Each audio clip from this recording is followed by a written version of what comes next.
Duh, dunia hiburan lagi-lagi geger guys. Kabar terbaru datang dari aktor ganteng tapi penuh masalah, Amar Zoni, yang katanya sekarang dipindahkan ke sel bawah tanah Nusa Kambangan. Tempat itu bukan main, dijuluki Alcatraznya Indonesia loh. Bisa bayangin nggak, artis yang dulu wara-wari di layar kaca, sekarang harus tidur di ruangan dingin dan gelap yang katanya cuma ada suara rantai besi sama langkah petugas. Ih, serem banget. Dan yang bikin geger lagi, pemindahan ini katanya dilakukan diam-diam. Bahkan sahabatnya kayak Raffi Ahmad sama Irfan Hakim aja sampai kaget bukan main. Mereka baru tahu setelah kabar itu bocor ke publik dan langsung pada panik cari kebenarannya. Banyak yang curiga, jangan-jangan ada permainan di balik layar. Karena kasus Amar ini makin lama makin aneh. Dari dugaan kasus narkoba sampai tuduhan keterlibatan dalam jaringan di lapas, semuanya kayak disusun buat menjatuhkan dia. Netizen pun langsung rame. Ada yang kasihan, ada juga yang nyinyir. Tapi yang jelas, kabar ini bikin heboh seantero jagat maya. Katanya sih, sel bawah tanah tempat Amar dipindahkan itu bukan sembarang sel. Ini tempat yang konon cuma dipakai buat narapidana yang butuh pengawasan super ketat. Dindingnya tebel banget, hampir nggak bisa ditembus suara. Lampunya remang, udaranya lembab, dan yang terdengar cuma suara air menetes dari atap. Waduh, kayak film horor aja. Tapi yang bikin banyak orang salut, Amar kabarnya tetap tegar.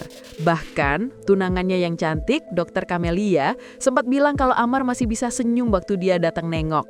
Katanya Amar cuma bilang, "Ini ujian, aku kuat kok." Ya ampun, bisa gitu ya, masih kuat di tengah tekanan segitu besar. Netizen sampai pada baper dengernya. Tapi di sisi lain, ada juga yang ngerasa heran.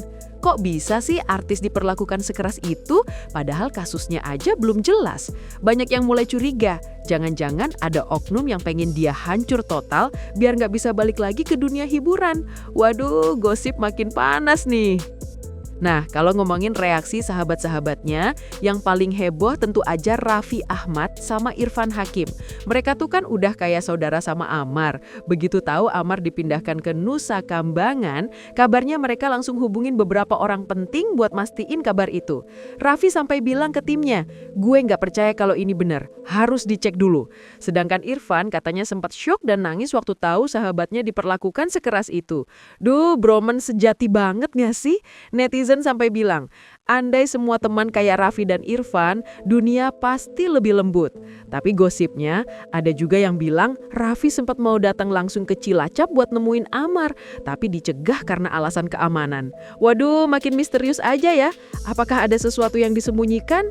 Atau ini cuma efek publikasi biar nama Amar makin viral di tengah badai masalahnya? Yang paling bikin publik makin bingung adalah cara kabar ini bocor. Katanya, awalnya nggak ada media yang tahu. Tapi entah dari mana, tiba-tiba muncul foto samar yang diklaim diambil dari area Nusa Kambangan. Di situ terlihat sosok mirip Amar dengan baju tahanan, wajahnya agak tirus tapi masih kelihatan tegar. Dalam hitungan jam, foto itu viral di media sosial. Warganet langsung debat sengit.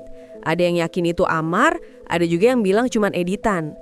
Tapi yang jelas, perhatian semua orang langsung tertuju lagi ke kasus ini. Pihak keluarga belum buka suara banyak, tapi Camelia sempat bilang kalau tidak semua yang beredar di luar itu benar. Waduh, makin banyak teka-teki. Apakah foto itu sengaja disebar buat bangun simpati publik atau justru buat menjatuhkan nama Amar lebih dalam? Pokoknya gosip ini udah kayak sinetron 1000 episode, penuh plot twist dan misteri di balik layar. Bicara soal keluarga, mereka juga katanya lagi pontang-panting kumpulin bukti buat bersihin nama Amar. Ibunya Amar bahkan dikabarkan sampai sakit karena stres mikirin anaknya yang lagi di dalam sel isolasi. Sedih banget.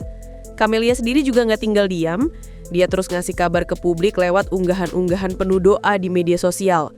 Tapi ya, namanya netizen nggak semuanya simpati. Ada aja yang nyinyir, bilang Camelia cuma cari perhatian atau sekedar bikin drama biar publik terus ngomongin Amar. Tapi kalau dilihat dari raut wajahnya waktu diwawancarai, kelihatan banget dia tulus dan cemas. Gila sih, tekanan psikologisnya pasti berat banget.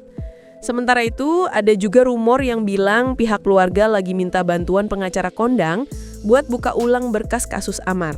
Wah, kalau benar, bisa jadi ini langkah besar untuk balikin nama baiknya di depan publik. Tapi tunggu dulu, gosipnya makin panas. Karena ada pihak yang bilang pemindahan Amar ke Nusa Kambangan itu bukan karena keamanan, tapi karena ada tekanan dari atas. Katanya sih ada yang nggak suka sama Amar karena dia dianggap tahu terlalu banyak soal jaringan yang lebih besar. Waduh, berat banget tuduhannya. Tapi dunia hiburan memang sering banget diselimuti misteri kayak gini. Ada kekuatan besar di balik layar yang bisa mengatur siapa naik dan siapa jatuh. Nah, kalau benar begitu, berarti Amar ini bukan cuman korban kasus hukum, tapi juga korban permainan kekuasaan. Banyak yang bilang ini kayak kasus lama-lama di mana artis dijadikan kambing hitam buat nutupin kesalahan orang penting. Ya ampun, kok kayak film konspirasi Hollywood aja ya? Di sisi lain, komentar publik juga nggak kalah rame. Ada yang bela Amar habis-habisan, bilang kalau dia orangnya baik dan nggak mungkin sejahat itu. Tapi ada juga yang skeptis, bilang, artis mah bisa acting, jangan gampang kasihan. Bahkan tagar #JusticeForAmar sempat trending selama beberapa jam di media sosial, diiringi ribuan komentar pro dan kontra. Ada yang bikin thread panjang ngebahas kejanggalan dari proses hukumnya, dari barang bukti sampai cara penyidikan yang katanya janggal banget. Tapi uniknya di tengah semua itu banyak juga yang salut karena Amar nggak pernah nyalahin siapapun. Dia cuma bilang lewat Camelia, doain aja, aku yakin Tuhan nggak tidur. Wah, kalimat itu langsung viral dan dikutip di mana-mana. Gosip lain yang gak kalah heboh, ada kabar kalau Amar bakal segera dapat kunjungan spesial dari beberapa artis besar, termasuk Raffi dan Irfan sendiri. Tapi kabarnya izin kunjungan itu masih diproses karena status Amar dianggap pengawasan tinggi. Nah, dari situ netizen mulai bikin teori, jangan-jangan Amar tahu sesuatu yang berbahaya, makanya dijauhkan dari dunia luar. Bahkan ada yang bilang, kalau Amar buka mulut, bisa gempar satu Indonesia. Wah, dramanya makin dalam. Tapi entah kenapa, setiap kabar buruk tentang Amar muncul, justru makin banyak fans yang ngirim dukungan lewat surat dan doa. Dunia maya jadi tempat curhat massal buat para penggemar yang berharap idola mereka bisa bebas dengan nama baik. Terus yang bikin makin menarik, beberapa pengamat hukum juga mulai buka suara.